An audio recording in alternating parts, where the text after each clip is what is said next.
Hello' everyone, আজি মই আছোঁ শিৱসাগৰত মাইনাবা ঘৰত। এতিয়া আমি দুজনীয়ে ভাত খাবলৈ বুলি লৈছোঁ। অকণমান দুজনী ওলাই যাম। দেখিছেনে, তাই মোক ইমান ধুনীয়াকৈ আলু পিটিকাখন সানি দিছে। মৰম অকণমান আছে দেই তাই মোলৈ।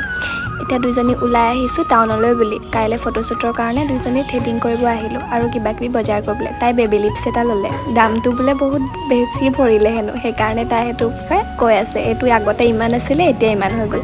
তাৰ পৰা আমি আইচক্ৰীম খালোঁ, ফুচকা খালোঁ, কিবাকিবি খাই বৈ দুইজনীয়ে বজাৰ কৰি গুচি আহিলোঁ। কাৰণ মই আজি আহিবলগীয়া হ'ল ফটোশ্বুটটো ৰাতিপুৱা সোনকালৰ পৰা থকাৰ কাৰণে। শিৱদৌলৰ পৰা কিনাৰে কিনাৰে দুইজনী খোজকাঢ়ি আহি আছোঁ। বৰ্তালে বুলি তাই গেঞ্জি এটা ল'লে। দুইজনী ঘূৰি আহোঁতে আন্ধাৰেই হ'ল।